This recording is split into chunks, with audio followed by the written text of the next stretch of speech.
Brought to you by Nordic Podcast. Um, so we're here with Sundre, Yeah. Melody Grand Prix. What should I say? Finalist, expected. How far did you come in the Melody Grand Prix? Because you're a talented singer, Oh, thanks. and I love your work on Spotify. But Whoa. he's slow like, down, slow down. no, it's true though. It's true. That's why you're here today. Well, it was the finals. Yeah. Yeah, for so the you're whole thing. finalist. Yeah. That's amazing. So How long ago was this Melody Grand Prix? it was in February. So I can't count the months Right in my now, head right now, of but course, yeah. of course. Yeah. So welcome on the show. Thanks. I'm glad you could be here. It means a lot to be here. Oh, awesome, awesome. And I heard a rumor that it's not the first time we've met. Yeah, exactly. Because I've seen you from track and field. The first time you ran your first 200 meters Right. indoors. Where was this? I think it was in Bærumshallen, or it was up in Overhalla in Trondheim. I'm not sure Oh, because I don't the tracks were pretty similar. It Is was it the the color blue of track? blue. Yeah, the blue Yes, track. yes. Yeah. Oh, do you still run track? No, not anymore. I'm just doing the arts thing full. Okay, Yeah, 100. okay. So, what were you running when you were doing track, and how old were you then? Because honestly, yeah. I don't really remember. No, because we just said hi to each other, so I expected you to not remember me. I expected you to be an asshole. No, I No, can- but I mean, So I think I was about like 16 years old at the time. Okay. So I was pretty fresh into it, and you were fresh as well. Right. But you were starting as a freshman in the senior classes. right. So Wow, you know a lot. Whoa, Yeah, but I remember details when I just. we should switch seats. Nah, man. What are you talking about? No, so, but how long did you continue with track? I ended it when I was. I think I was 19 years old. 19. Yeah. Okay. Yeah. So what were you running? Because 100 and 200 meters. how did it go? Well, pretty well. We did the nationals. Got won 4x100 with my team in Lillehammer, and done. I won the Right. Youth Championships when I was 18. Congratulations. In 200 meters. That was really fun. And we did some stuff like, the Scandinavian kind of nationals and all that stuff. Really fun. And that's about it. I also had the opportunity to go to the European Championships, but Whoa. I tore my hamstring, so didn't get to participate in that. That sucked. Right. Yeah. What do you think about the Norwegian coaching when it comes to track and field specifically? Oh, that's a tough question. Because I have my strong opinions about that. Yeah, I believe that there's many track and field people who have thoughts about that, but I mean, you're out of the game, man. You can say Yeah, it. I would say that it's really different from coach to coach, but I would say that I was really lucky with my coach. His name Svein Johnsen. Man, I love that guy. He has the same kind of philosophy as the trainer for Karsten Warholm. Okay, what does the caution do? Like, Because he's now like 400 hurdles and all that stuff, but he has had Jon Artsgaard and all those people who were really good on the 60 meters dash, 100 and 200, and they were like, okay, we got those who are talented and don't need to train as much, and we got those who are more like you can train them to death and they'll get to the same level. exactly. But those with talent will accelerate much faster. So I was so fortunate that I got to, train hard, of course, but I had the chance to like relax more because I was really, it was really easy for me to get injuries, such as like torn hamstring and all that stuff. So I didn't compete as much indoors, didn't do the 200 meters because of the turns and all that stuff. They were Right. so really crooked, and yeah, it wasn't good for my hamstrings. So what was your favorite event? Outdoors 200 meters. Outdoors 200. Yeah, I love that. That's a tough one though. Yeah, you got to train a lot for that. It feels like you're training for the 400 meters. You are technically. Yeah, To do a good 200, you need to have a strong 400. yeah. So the training becomes almost like you're doing a 400. It feels like you're puking and dying every single day. Yeah. I mean, it is the hardest sprint. It you could is. say. You could say because a lot of people say the 400 is the hardest or the longest Yeah. sprint Yeah. because you don't really hold back, right? Yeah. But the 200, it's a lot more explosive than the Yeah, 400. really explosive. You from the gun. You need to go 100%. Don't like try to save up anything for the last 50 No. meters. There's nothing to save. And you're starting on a curve. Yeah. But that's the funny part, because it feels like the curve is really, it's so short, because it's like, oh, we're there already. But then if you've not like executed the first 120 meters perfectly, then you're going to get it the last 50 meters and like be, It'll be the longest. Yeah, the longest 50 meters you've ever done in your life. Then you feel like you're in 400 meters. Oh God. So you stopped because of the hamstring injury. Do you miss track? Oh, I miss it a lot. Right. Just talking to you right now, I feel like, there's a lot of potential there that I haven't unleashed and all that stuff. And the funny part actually was that when Corona started and all that shit, my coach started calling me up again because I posted videos of doing like explosive workouts and stuff again because I didn't have anything to do. And he You're said, teasing him, man. yeah, You're he was teasing like, him. oh, is this a comeback? Is this a comeback? And I was like, don't get me started. Don't get me started. And he was like, come on. You were one of the most talented guys I've ever had. And when he said Wow. that, don't say that because, you know, I got a business to run. I'm an artist now. And Yeah, because I mean, you went through being a high-level athlete. Mm. You went through artistry. You're still in it, Yeah, and you're running. I mean, it is a business, right? it is. So, how old are you? I'm 26 now. You're 26, and Yeah. you're really spreading yourself in 3 amazing fields. You're doing Yeah. really well. Thanks. So, what made you go like, besides the hamstring injury? Uh-huh. I'm sure it was a catalyst, but I don't think it was a defining factor because you can Exactly. always, Yeah. work through an injury. Yeah. But what made you go, okay, I need to switch lanes now. I'm doing really well as an athlete, but I could do better at... Yeah, it just all boils down to I got cynical. I was like, Cynical, actually. Yeah, in that kind of way that, okay, I'm talented at this, I'm talented at this. What can I earn the most money out of? Straight up. Yeah. And I was like, okay, running, even if you're running 10 flat, I'm not going to earn that much money. Okay, if I go on to this talent show here, get some publicity, suddenly you get a record deal. You Right. get some money. Suddenly you get to do shows, so you get money for that. And then I saw, and I took that choice for my, that choice that this is the way I'm going to go. Right. Where I can work out anyways. And I just want to stay fit. I just want to feel fast. I can still feel fast. You still So- fast? Kind of, but I would say not as fast as I was. But I'm trying actually to get back to that point and maybe get beyond that, but not to compete. Right. Just for myself because I'm a competitive person. You are. Yeah, really competitive. I So- I start so- smiling just talking about it. I can tell. Because obviously you need to be competitive if you're entering any type of Yeah. business. Exactly. And you need to have that competitive nature if you are going to keep the drive through the hard parts of the Yeah. business, And right? you know this as well because as I said, I've seen you before in track and field, Right. and you're also a doctor. Right. Yeah. Right. So I So- had to stop track because of medicine. Yeah, But when I started medicine, I started American football as well. yeah, because that's the part. I've stalked you a little bit on Do your Instagram thing, and all bro. that stuff, and I saw, oh shit, you're doing American football as well. That's why you're so fast. Because I remember you the first 20 meters. I was like, shit, what is this? The problem is I had one speed. Yeah. So when I started, it was max speed. Oh, so that's I had one speed. Yeah. So now when you have one speed, as they say, Mm-hmm. you're amazing in relays Yeah. because you can get off the blocks, Exactly. Really fast. and you're really good at like the 60. Mm. But the issue is when you go like into the 200. That's one of the You can't worst part. you can't have one You speed. gotta work with the speed endurance and all that stuff. Exactly. And that sucks.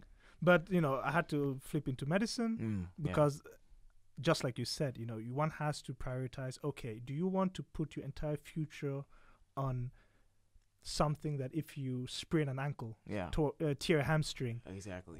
that's it? Your income's gone. Yeah. Or do you want a profession that if God forbid you're in a wheelchair, you can still practice? Exactly. And that's kind of why I was like, all right, let's get a foundation that is medicine. Yeah. You can be a professor in a wheelchair. Exactly. And That's perfect. exactly. So Mm. I completely understand what you're saying, and Yeah. that's actually a very mature decision for a guy your age to take at that time, Yeah. doing as well as you were doing. Oh yeah. Well, doing well. I just felt like, when you're younger and all that stuff, you want to do everything, and you do everything, and you're doing it very well. And your parents and everybody are like, "How can you do that?" Well, it just works. How was But- the support? When I started out, I was like, I grew up in church. So that's my background from the music part and all that stuff. So you get thrown up on a stage before you even can walk. Almost. Really? Yeah. And Gospels. yeah, and singing in the performances. gospel choir and all that stuff, and you're having a lot of fun. Suddenly, I see this guy called Truls, and he's playing the drums, and I was like, I want to learn that. Yeah, I was like, sure. And then I learned the drums, and then I saw my dad play the guitar. I want to learn that as well. Right. So he said taught me like 4 grips, and I was like, I want to learn more. I can't teach you more. You need to go to school for that. He sent me to school for that, and then suddenly it was piano as well. And from that, I went into production. Going on to YouTube and all that stuff, just roaming around, seeing that I want to learn that, I want to learn that. So I just started with Fruity Loops, okay, we're making beats, and I listened a lot to G-Unit growing up with 50 Cent and all that stuff, hip-hop. So I was like, I want to make those beats, old school stuff, and then suddenly came that wave with trap and all that stuff, and I started just making more beats like that, but then also going into EDM and all kind of genres to like be flexible. Exactly. And doing that as well. Parallelly, I was also doing track and field suddenly because I came from football or soccer. Yeah. And I like that you corrected it. Yeah, I needed to correct myself because that's not right when it comes. That's the Norwegian kind of fault about me. He's pissed. Soccer fans, man. Yeah, you know how it is. So that I actually stopped doing soccer because of injuries, because on my knees and all that stuff, start and stop and all that. Coming into track and field, I was like, shit, this is really cool, and I feel fast. And then suddenly you get to the realization of, shit, there are other people out there that are faster than me. They're more talented. What do I do? How did you deal with that realization? Because there is a time where every sprinter is the big fish in the small pond, right? And there is a very clear transitional period where you're like, okay, you have qualified for this meet.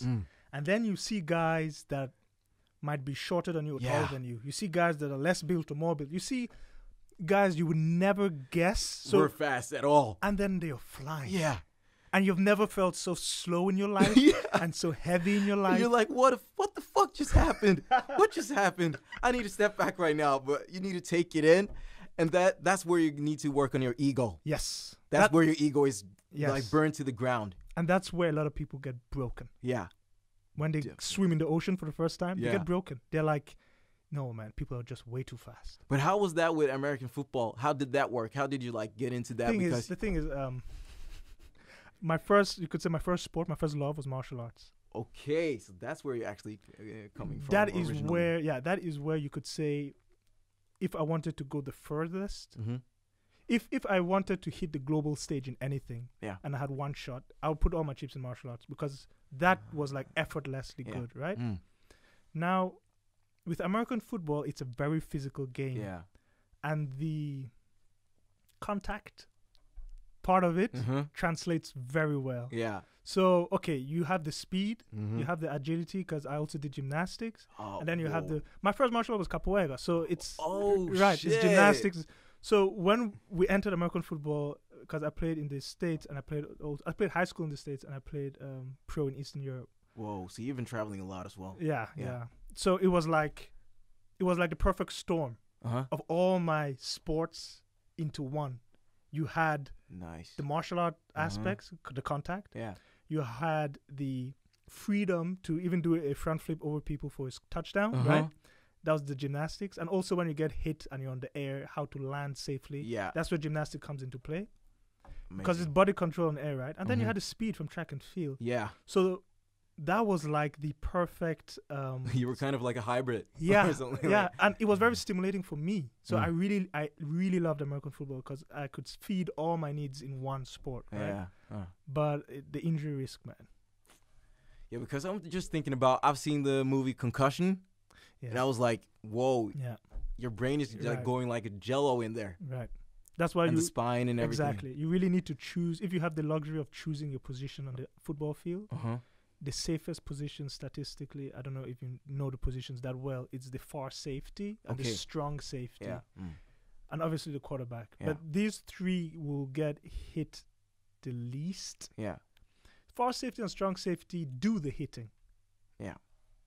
So the impacts will not be it will be controlled. It will be at your pace, you know. Yeah. And I know a lot of far safety. So a far safety is on the defensive side. Yeah. That when they throw a ball for a touchdown, he's the last line of defense to stop him. Usually this means that you saw it coming a mile away. Yeah. You see the person. You decide the speed to stop him. So, you know, you're not going to get blindsided like a running back. Yeah. Because that's the worst part about being a running back. Suddenly comes somebody from the side or the back, and you're never going to see it coming. And people forget, okay, it's a physical sport, it's a contact sport, it's a fast sport, but now the IQ needed to play it. Yeah. It gets a bad rap because, you know, dumb people play it, but that's not true. it's chess, bro. Yeah, exactly. It's chess. And it's all the tactics and all that. Right. I'm so amazed every single time when I hear somebody talk about it, and they got like, it's like you're an eagle up there, and Right. you got like all the chest parts and just, Exactly. But you would make an amazing wide receiver. Because you I'm have not the sure about height. that. No, you have the height. Okay, You have so- the reach, right? So you need to like just get buffer or like Wide receivers are the guys that if I throw the ball, you got to catch Yeah. it, right? Mm. And usually it means that you have 3 seconds or less from the snap, from when you get Yeah. the ball to get out. get over there. Oh, shit. So you would make a really good wide receiver. Or even that a would have been cornerback. fun to try out. It's not too late, man. It's not too late. But now you're obviously going all in the Yeah. music and all in the business side. Yeah. But what is your tactic, I guess? Do you have a type of business? What should I say? Are you doing an aggressive takeover? Do you have a specific 5-year plan, 10-year plan? Because you're That's a really good growing question. really fast. And Yeah. I know that from experience, from the outside eye, it might look like disorderly luck. But I always know behind the scenes Yeah. it's usually planned really well. Yeah. So like, what are you? I guess what are your plans? What's your 5-year plan? Where are we taking this? Well, I guess we need to like take a look back to like talk about the future and all that. Right. But it all started for me like with the music thing in 2016, with this talent show called The Stream, and at that time, social media, I had like 400 followers. Just regular guy, loving to do music and all that stuff, and pretty new to Oslo and everything. And Pretty new to Oslo. Where were you before that? I was in Lillehammer. Okay, so right. I'm kind of like a farm boy, Right. like the Black Clark Kent coming into the city of Black Clark Kent. of I'm gonna call you Metropolis. that. All right. And at that time, I had decided I'm going to become a doctor. So Really? For 6 months. Did the mathematics and all that stuff, physics, and better my grades. Got in. My mom and dad are so proud and all that stuff. And 1 month in, just 1 month in, this talent show shows up and just says, "Hey, we want your talent. We want to put you on this stage with 6 other people, and you get a record deal. How about that?" Whoa! Wait! How did you get a record deal on your first talent? What did you do before that to get such a good package deal? Before that, actually, I was just sitting in my room, just dropping covers on YouTube. That was sufficient. Yeah. Well, you're all good though, but it just happened out of nowhere. That is crazy. I just got a message in my inbox saying, "Hey, we want you for this show. Do you want to try out?" And I was like, I got nothing to lose. Right. I got already my plan, and this is just for fun. Right. And I didn't think so much about the record deal because that was a journey in itself. That was like I didn't want to like have too many or have too high expectations because I don't want that pressure. I hate that. So I was really relaxed and just having fun. And when I got through the elimination rounds and all that stuff with the other talented people out there, suddenly I was so close. How close? We were 12 people left, and they were going to become 8 who got a record deal. 3 labels: Warner, Sony, Universal. So, yeah. These are not your local record deals, guys. So it was like, I was like, shit, I need this now. Yeah. Now I need this. And I was calling my mother right before we got the judgment, and I was like, I'm so close, Mom. And she was like, why are you so enthusiastic about this? I thought you were going to become a doctor. So, and then I felt like she almost like kind of stabbed me and just said, you're not good enough to do that. You can't live off that. Right. And I was like, fuck this. I'm going to do it. And so that gave you more motivation. Yeah, it gave me more motivation to like, I need to do this now. because I've always had this dream that from church and all that stuff, you learn or you hear that, okay, God has dreams for you. He has put down dreams in your heart. And from when I was a little kid, I had a dream that I want to reach out to people with something. I want to tell my story to them and say that I can relate to what you're going through. And I wanted to show that through music, because doing worship music and stuff like that, being on a stage that early, you learn to communicate with the people that are down there and listening to you. And you got a power that is really, really, really strong, stronger than I think many artists out there know about. And so when you decided to push harder, after that phone call, how was the reaction? The reaction was sick, because I got that record deal, and suddenly it was coming through. We were going now to the live show rounds, elimination part, and suddenly I went from 400 followers to 8,000 followers, right, like overnight. Right. And I was like, what is going on? And my ex at that time, or my girlfriend at that time, she was like, whoa, what's going on? I was like, I don't know. I was like, I can just put out one picture and it's not good, and suddenly there's like 400 people liking it. I don't understand anything. And it's a lot. It's a lot. And honestly, it went to my head too much. Really? And from there on, when I got the record deal and the show was over, the record label dropped me. Interesting. Yeah, 2 months. Did it drop you due to the show being over, or due to something that happened because it went to your head? It was like, I think it was a combination actually of the show was over and they did an evaluation of, okay, I had a dream that I want to do it. I want to do music in English. I feel like English is more kind of my native language than Norwegian. It feels like weird to like do music in Norwegian. So I said, I want to do it like kind of like Michael Jackson, The Weeknd. That's what I'm inspired by.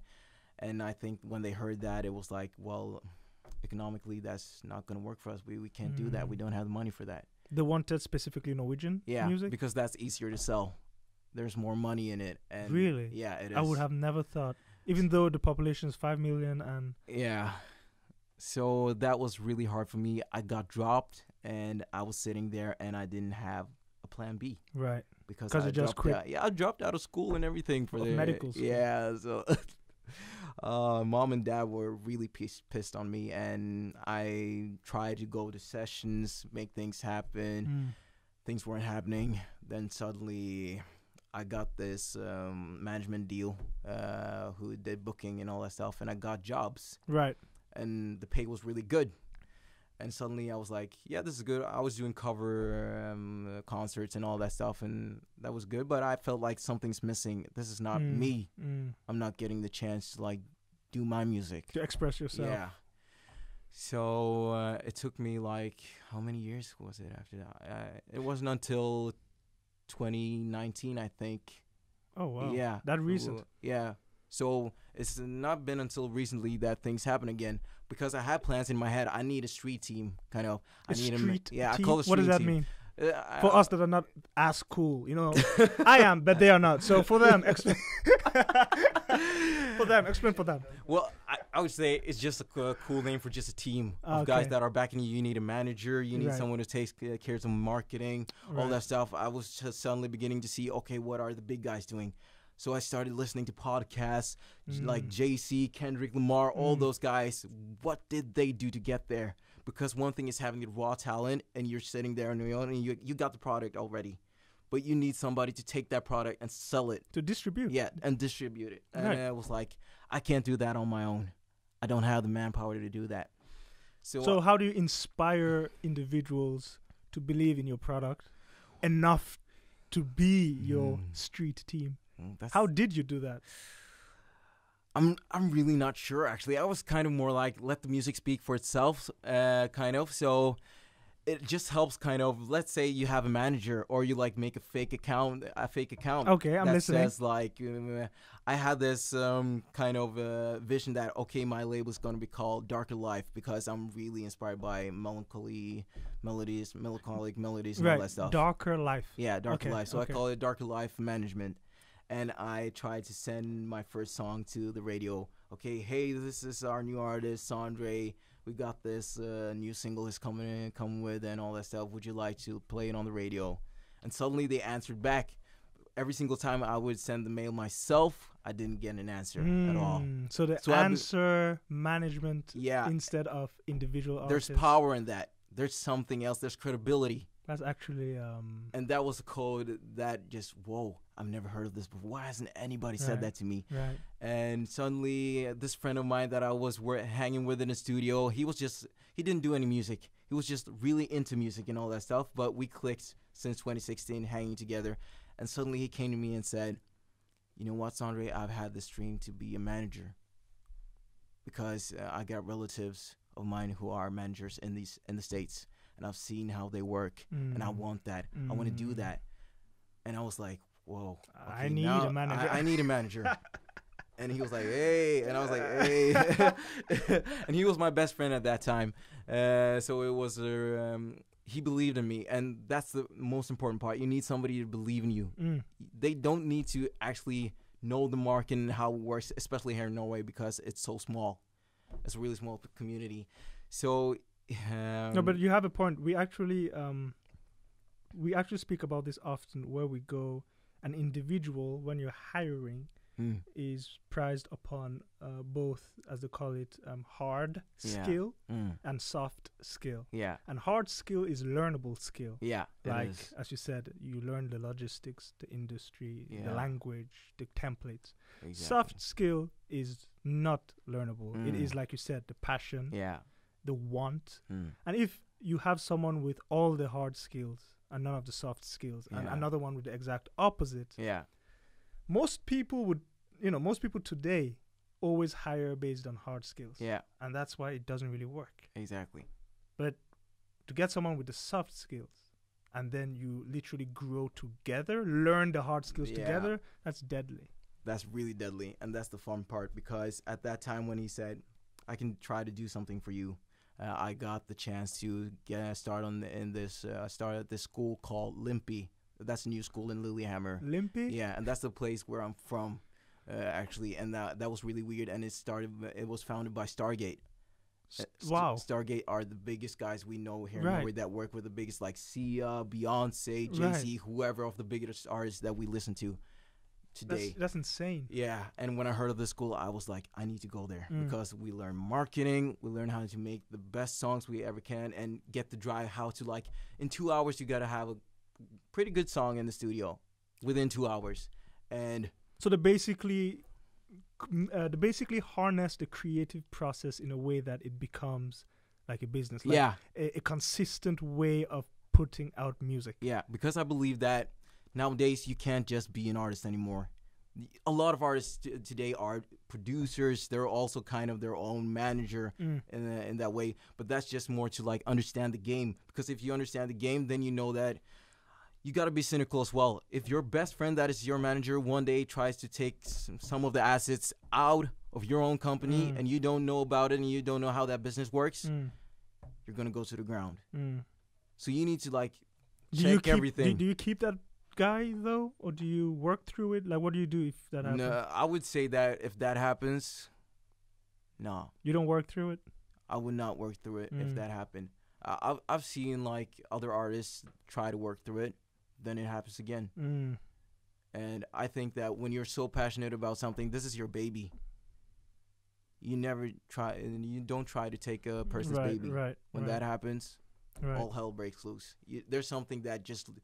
You lose something. Yeah, you lose also trust. Honestly. You lose the foundation for the... I mean, that also shows you that the soft skills that he didn't actually have. Yeah.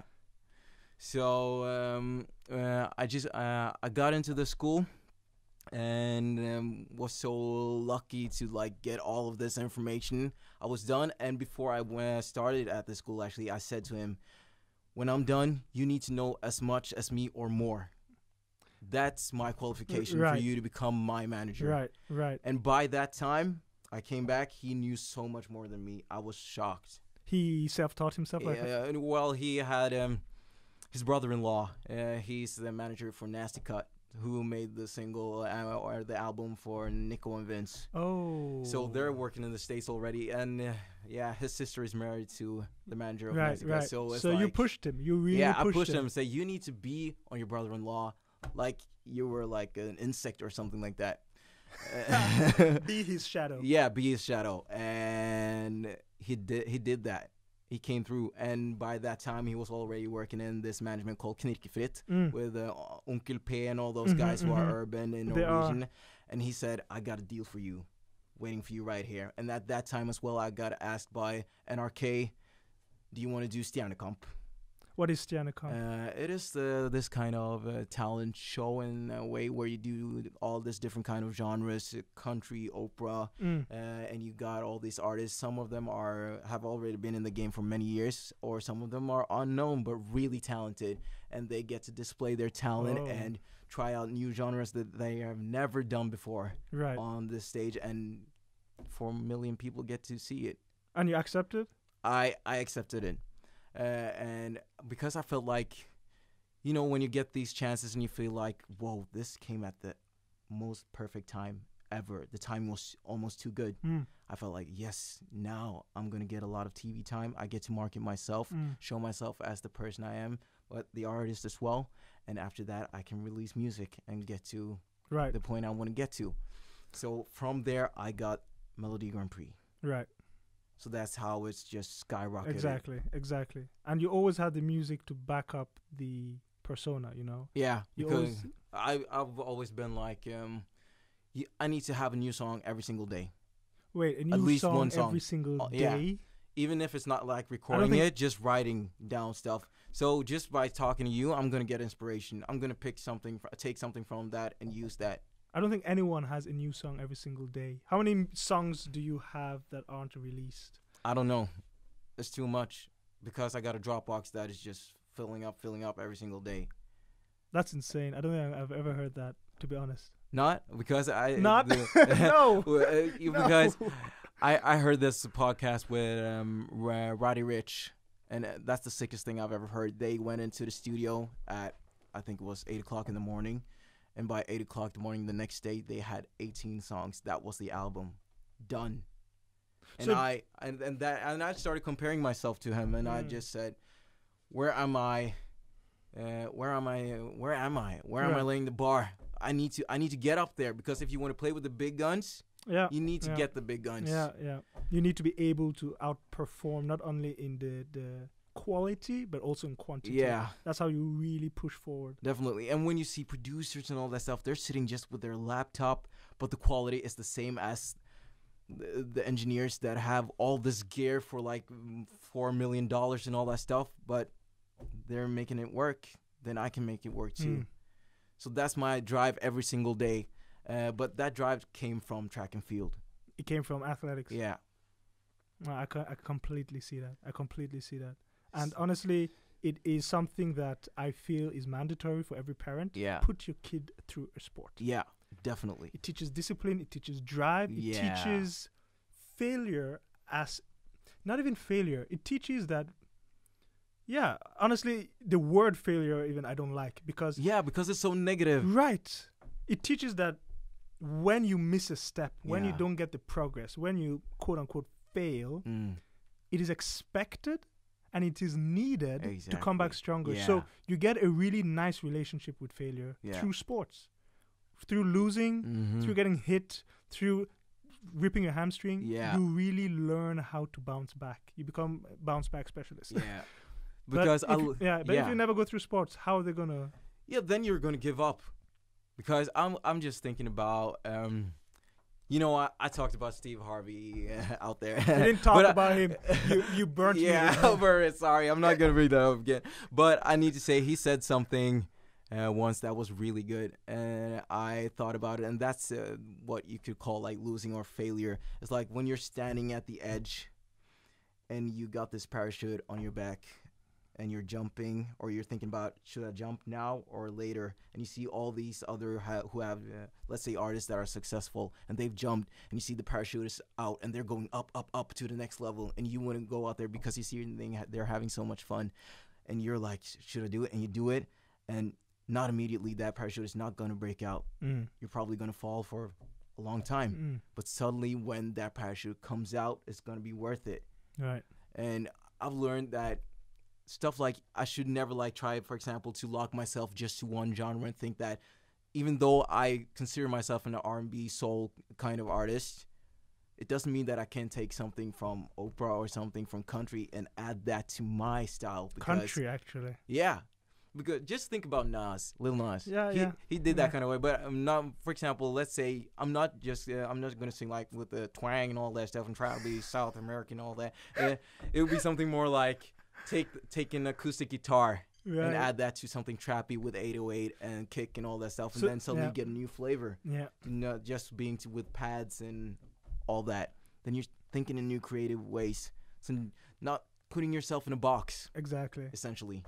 Because then you are forced to create within the box. Yeah. And that's not really innovation now, is it? Yeah. And innovation is all about like getting to the next step. What is the next step? Never stop progressing.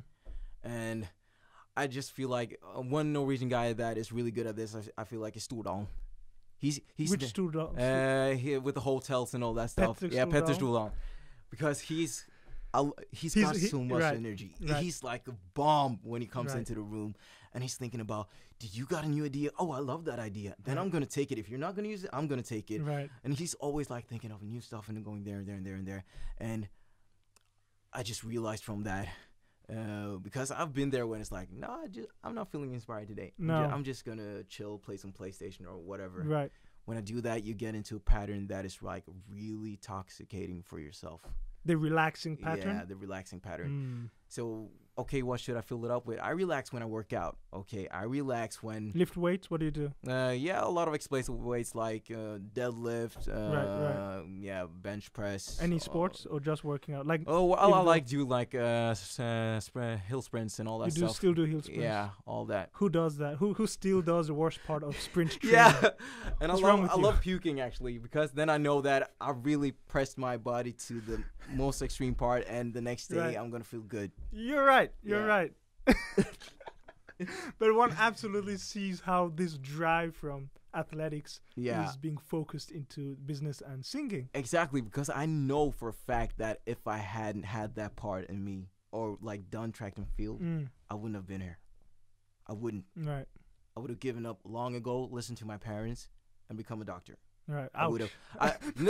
Not in a negative way, because No, I get you, because look, there is a lot of what we should be, what we ought to be, and not only that, but the path to certain goals does not need to be that path. Exactly, because I feel like society is like pressing you to get a job that is safe, get a job that is safe, all that. Right. Listen to your parents, be the perfect child, and all that. There's no reason why one can't do, as you said, you can do it all. Yeah. But in a different path. Yeah. There's no reason you can't. Exactly, because I'm thinking like, okay, maybe one day I feel like I want to go back to medical school. Exactly. I want to do that. Because would you? Maybe. 50-50? Yeah, maybe kind of 50-50. But I know that there's going to be some sacrificing in that as well, that I'm probably going to have to live with for the rest of my life. But why would you want to go to medical school? Because I love the body.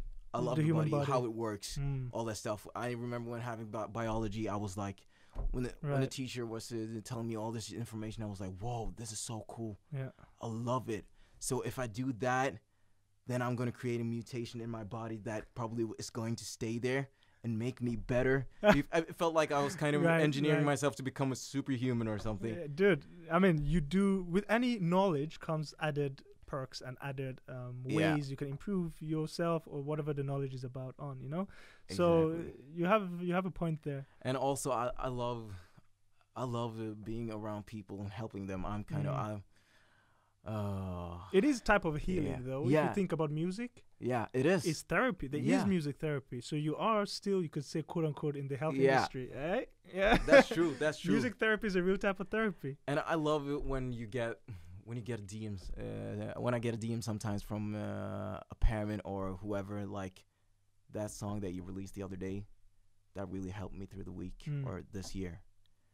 Then I'm like, whoa, that's exactly what I wanted. That's all I needed to hear. I'm not about the streams and the numbers, actually, essentially. It's the impact. It's just the impact about it. So your dad could play the guitar, and did you have any other musical talents in your family? Well, my sister, or my twin sister. Twin? You're a twin? Yeah, I'm a twin. Interesting. My small brothers are twins. Hey! Cool. Lots of parallels here. Yeah. Fun. Well, my sister, she loved to dance. She's a good dancer, huh? Yeah, she was. So now she loves kids, so she works in a kindergarten. Amazing. But we've always been like competing against each other. Yeah, you guys, twins have a strange relationship. Yeah. I'm not even gonna go there. No. Yeah, well, you guys that's have. gonna be too much to talk about. Then we're gonna stay here till next morning. But that's cool. That's cool. She's obviously working as a teacher now. You said Yeah. with kids. She is, Okay. and I often ask her, "Do you miss like doing dancing and all that stuff?" And she's like, "Yeah, of course, but everything has kind of." She's more like kind of everything has its end kind of way. So she feels like I'm done with that. Now I want to do this because I love this more. Okay, so I respect that. That's your passion. Now, Right. but yeah, we have this really strange and good relationship. It's kind of like I can instantly know that there's something wrong, and we live very far away Right. from each other, and Some I can just call her, but what's going on? And she's like, "Whoa, how did you know?" That's really weird. You see, that reminds me of a story. I was maybe 5 when my small brothers were 1, and we would see a lot of this because they were twins, right? Yeah. They would be like, something is in a what do you call it, a cupboard, Yeah, and one of them can't reach it. He can't open it. Yeah, And then he would let out a sound, Mhm. and across the room, the other guy would come crawling, and they would help each other get it. Yeah. And it's like, why are you guys It's- communicating? Stop this. It's freaky. You know? it's like telepathy. It's telepathy. Yeah. There must be something there. Definitely. I feel like there's like some antennas or something Right, like that right. that are like invisible and always out there. That's hilarious. Yeah. But now, like, if we look now forward, because honestly, the pandemic has impacted a lot of Yeah, definitely. businesses Yeah. and and especially the industry, the music industry, with touring, with arenas. Yeah. How have you like adapted to that? Oh, I was really fortunate. I gotta say, I was really lucky. I felt like God was watching me or something like that, because when it all happened, I was in shock. I was at home, and on top of that, I had some problems with taxes and all that stuff up on there, and well, it all worked out in the end. That's good. But I was like, I don't have any work, and I got an apartment as well. The loans is not the mortgages are not paying themselves. So apartment in Oslo. yeah, here in Oslo. That's the most expensive. Like, oh, Yeah, so I was like, whoa, what do I do now? And suddenly I get this call, hey, do you want to do a live stream concert and you get paid this and this? I was like, okay, yeah, let's try it out. And suddenly live it stream became, concerts. yeah. So I suddenly saw that, okay, this is new adaptation for artists now. Okay, let's do it. And it worked out. Got a little bit of money. That helped out for the apartment and all that stuff. But I was like, still, shit, we lost a lot of jobs. Yeah. I lost, I think, about 90 jobs. 90 jobs. Yeah. Honestly, man, you look at the best comedians, stand-up comedians, the best. A lot of people like really high up had to start cutting budgets. Yeah. And selling stuff. And these are even people that are like well known in the industry Yeah. in the US. Exactly. A lot of people It's had sick. to like backpedal. Uh-huh. So, and I'd used a lot of money investing in music videos and all Right. that stuff. And I was like, suddenly I was thinking, oh, shit, I should have never done this. But I didn't see it coming. No one did, man. No one did. And yeah, I was in a hard place. I was really depressed at that time. But I just decided for myself, okay, I'm going to give this 1 week to be depressed. After that, I'm going to grind. I got to grind. Right. So I just decided, okay, let's go into my studio, because I got a studio in Lillehammer as well. Yeah. In my little childhood room. And I was like, okay, let's make 2 new beats every single day and see what happens. And I'm going to do a live stream, put it out on SoundCloud, and let people give me some feedback on it and whatever. And suddenly that started taking off. And my management saw it, and they said, we need to do more live streams, and you need to do some of those songs. And suddenly this TV show calls me up and say, hey, do you want to do this job?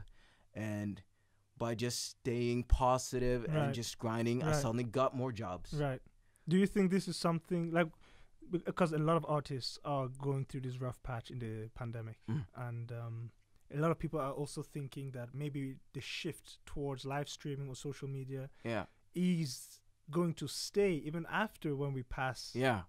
Do you think it's something that's going to stay forever? Are we still going to have, concerts the way it used to be, or is everything going to go like live stream, digital holograms on stage. I think it's going to go back to what it was because it's the value of actually being there physically and getting, well, the temperature of the whole vibe and all of the concert. It's irreplaceable. It's not going to be the same as the live stream concert. Never. It's not going to be comparable at all.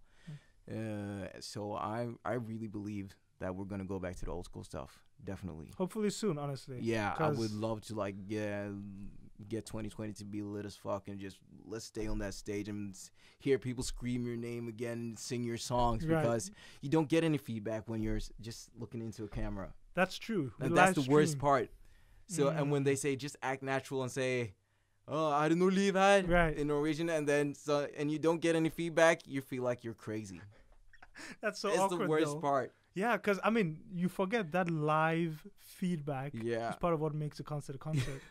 Exactly. You can't just perform a theater or something on stage when there's no one there. Yeah, it changes the mood though. Yeah, and it changes, and it's difficult because I feel like when you got my energy I get my energy from the crowd. Of course. And if there's not a crowd there, then my energy is maybe going to start high, but it's going to decrease more and more and more for every single song that I do.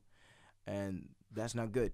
So what artists do you draw your inspiration from? I mean, you're across so many genres right now. Yeah. So like who were your let's say your Beastie Boys if you were Eminem, right? Who were the key guys? Well, it all started for me like with 50 Cent, also known as Curtis James Jackson, and then it was my twin sister that introduced me to Michael Jackson, and then it stayed there. She was like, listen to real music. Yeah.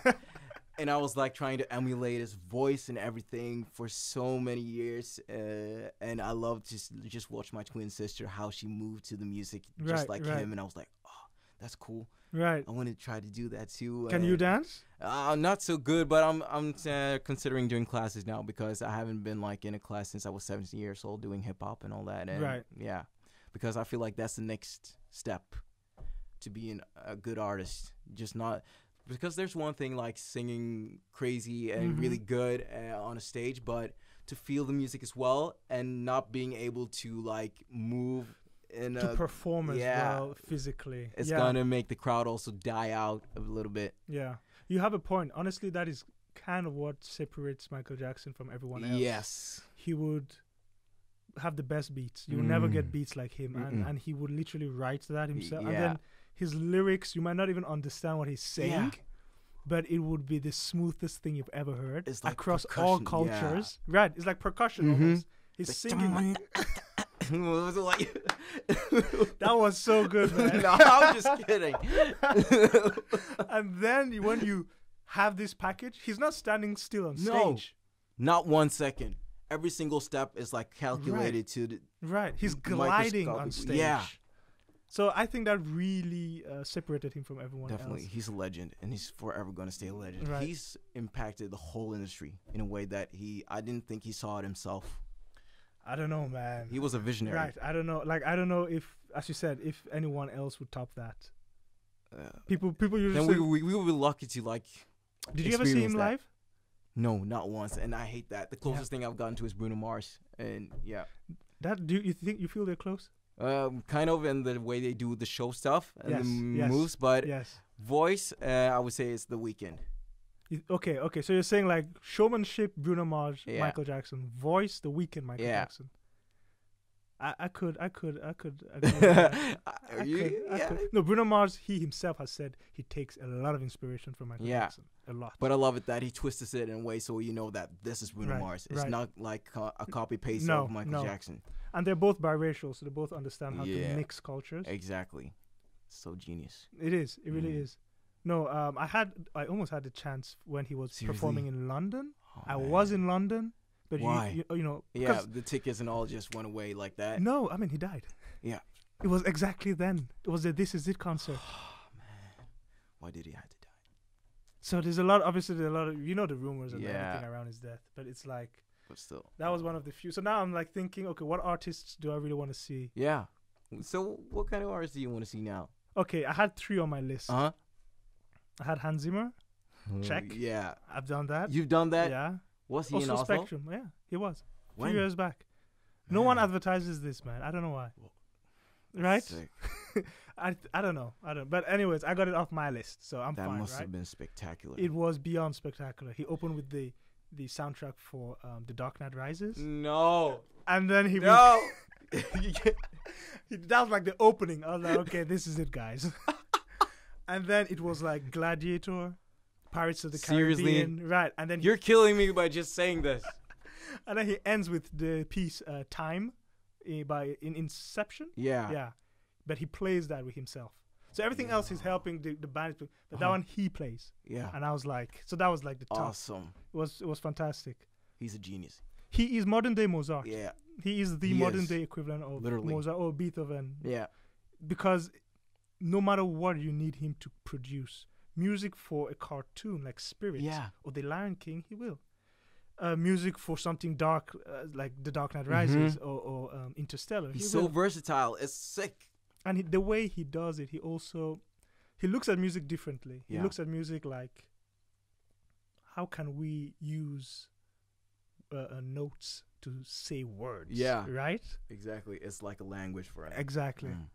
But then the second one is Eminem. I still haven't gotten that line. Because he was here in Norway not long ago, I think. Was it at what's the place called? I don't remember. Do you guys remember? No. I know he was in Sweden when I was in medical school. I don't know if he stopped at Oslo or not. Maybe he it was he then. was in Oslo. I know it was. I Few think it years was ago. in 2017 or something like that. 2018. 18 was it? Okay. So that was very painful Man. because I had exam period at that time. Yes, I had exams. I couldn't leave. I see. And you know how rare it is to cross the Atlantic. Yeah. These artists, they really don't. They don't, because of the taxes and all that stuff. They literally don't want to touch Norway when it comes to that stuff. And now COVID. You Yeah. think it's going to happen anytime soon? So I kind of missed my chance with him. Yeah. But the third artist that I've always been wanting to see live. Drum Drum roll. roll. The third artist was actually Rihanna. Oh man. But I was lucky enough to okay, this is another story, but I worked way back. I was in VIP security. And I worked with her crew. Seriously. So I didn't see her live, but I was hanging out around there. So that counts. That's sick. That counts. That counts. But yeah, it's Eminem, man. I'm still waiting for that. Wow. But what about you? Like which? That's a hard one. I've already seen The Weeknd, so that's done. Bruno Mars. Bruno Mars. When did you see The Weeknd? Like, did he come to Norway? Yeah, it was. I think it was in 2017. Actually, good. Oslo Spektrum. That was sick. His voice is amazing. I thought like, okay, this is gonna be a lot of autotune and all that stuff, but he really sings the same way as you hear in his albums and studio versions. But he mashes up all his songs. So he sings, for example, Starboy on his Ordinary Life single and all that stuff, and it becomes so sick, and everybody goes crazy. You see girls and boys fainting and all that stuff. It's fainting? Like, yeah, they're for real? fainting. Yeah, it was crazy. I'll be very honest right now. Yeah. I don't think I've listened to one of his music from start to finish. What? Wait. Before I get shot, I know about him. Mm-hmm. I know he is good. I've heard his samples. But like Starboy, I know what song you mean, and I've heard it on the radio and all, but I haven't sat down and played it from start to finish. You know what I mean? But I feel like Starboy and all those songs, that's the mainstream songs for the radio. Okay. But if you go more kind of into his darkest parts, like for example the EP My Dear Melancholy, right? Then you're going to hear the good deep stuff. I see. Because he's really deep. I'll check it out then. Yeah, because most of the time when you hear songs from him on the radio, it's more bragging, like, yeah, I got the Ferrari, I got that, everything that you hear everywhere else. But when it comes to that stuff, when it gets really dark, that's where you get to his core, where he's like vulnerable and all that. Is that where your lyrics tend to turn into, or? Yeah, well, my lyrics really tend to go the same way as his, and I did that before I even heard of him. I heard about him really late. He's definitely ripping you off. Like he is copying you. or I'm not sure, because I feel like every single time when I hear something new that he comes with, I'm too late. Yeah, I know. He's copying you. 6 months, let's say he came up with this 80s kind of theme for his album. I thought about that already 1 year before that. Man, you gotta act, bro. And I was like, wow, I gotta wait. And then, oh man, I was too late. I truly believe, and I hate that. Yeah, I truly believe inspiration doesn't go to one person; it goes to everybody, and then we see who acts first. It is. And that when you get on that, try to get on that wave when it's already out there, it's too late. Way you too need late. to be the first one to get anything out of it. So what are you working on now that you can't speak about?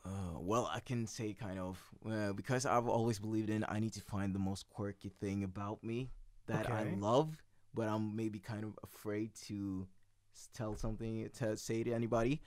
So I guess it starts with this tattoo, actually, because this is... I love Japanese anime, the stuff with shonen and all that. It's so a Naruto tattoo? Yeah, so this is a Naruto tattoo, and it says Dark Life. That is my label and all that stuff.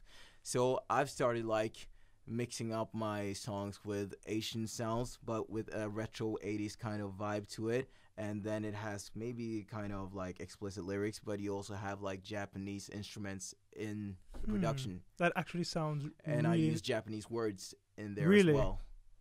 Like, did you learn those specific Japanese words, or do you speak Japanese? I'm trying to learn Japanese. That's crazy, man. But it's really hard, especially when it comes to the kanjis or the writing and all that stuff. The kanjis, is that what writing is? Yeah. Like, okay. Because they're related to Chinese, and they got like a bunch, it's like 1,000 words for one thing. Because it's not really an alphabet. No, it's more like every word has its symbol. Yeah. And a different meaning if you use it in that specific kind of time or that time of the day or whatever, or kind of situation, so you get really confused. I heard it is one of the hardest languages to learn as a non-native. It is.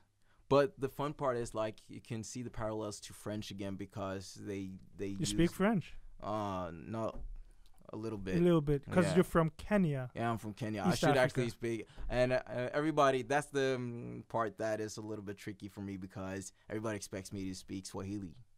But I don't know a single word of Swahili. So what do you know fluently? What I know fluently is like Norwegian and English. Really? And then a little bit of Japanese. Just a little bit of Japanese and all that stuff. And I can say karibu, jambo, and all that stuff. Right. But nothing more. No Swahili. And the weird part about it is, like, since I'm adopted, and my parents, they know more Swahili than I do. They can speak it fluently, but they never used it. With us, we spoke English and Norwegian and switched between that. That's actually really funny and cool. That's really They're cool. more Kenyan than I'm ever going to be. Right. Well, they do have a Kenyan son. Yeah, they do. So it's so funny, because when I talk, I have this dialect and all that stuff, and everybody's like, "Oh, you're so Norwegian, man. You're more Norwegian than me." And I'm like, right. Yeah. So I'm kind of like kindred, as we say in Norwegian. But I mean, honestly, depending on your upbringing, obviously you're going to take away the culture that you're brought into. I mean, it's completely normal. Yeah. And I like how you're also crossing so many cultures also in your music with the Japanese. And that is honestly how you push the edge of innovation. Yeah. You know, as you said, with the genres, now with the languages. Yeah. So that sounds like something. Look, if The Weeknd comes out with something Japanese now, I'm gonna be so mad. I'm gonna be so mad that I'm gonna go crazy. Honestly. No, at least now we have like proof. We know it. We heard it here. You know, we'll call him up. We'll see like, hey man, what is this? What the fuck, man? What are you ripping me off? That's cool, man. So honestly, I feel like I have to go back and re-listen to all your music now, kind of hearing from where you came from, and hearing from even how you are handling the creative process. Mm-hmm. But then I will ask, like, do you get your inspiration and then work, or do you work until inspiration hits? Because it sounds like you're really pushing out a lot at once. Yeah, I would say it works both ways. I come from, let's say, from this side, I work when I'm like get inspiration from somewhere, like from talking to a person or whatever. But the other day, I'm not inspired, but if I go looking for it, I'm going to find it. So it would, for example, if I'm not feeling it one day, I would just listen to another producer's beats and like, whoa, that was really cool. I love that. Then I would take something from that, maybe the chord progression or something, put that up, and then maybe twist it around again to make it my own. Right. And then I'm there. Then I suddenly like that. lyrics and all that stuff comes. And right. or if I'm really sad one day, I got some bad news or whatever, and I need to get it out. I get all my feelings out through music. That's my therapy. Of course. So no, you're in the right element, and it makes sense. Yeah. So I guess that's one of the reasons why I'm not I'm not a mad person. Like, you don't get angry. No, I don't get angry. It's not often that happens. If that happens, then I haven't been doing a lot of music. When was the last time you got ticked off? What happened? I think it was my twin sister, actually. Hey, that's twins, man. I ain't gonna ask no more. We'll leave it at that, man. Yeah. We'll leave it at that. So when can we expect that Japanese mix to come out? In 2 years? 3 years? Because now you got me real curious on that. And I will go back and listen to music. Not 2-3 years. It's going to come in January. January already? Yeah. Okay. Dude, it was a pleasure that you showed up, man. Dude, I'm just thankful for being here. It's so good to meet you again and talk to you. And it's so strangers again, bro. It's so strangers again. Yeah. But so I apologize for not remembering. Hey, no, none taken. Okay, cool. Just relax. We're good. And hopefully we can have you back one day. Yeah, I would love that. Hopefully maybe after I hear that Japanese music, you come back real quick. Yeah, cool. It was a pleasure, man. Pleasure, man. All right, thank you, guys.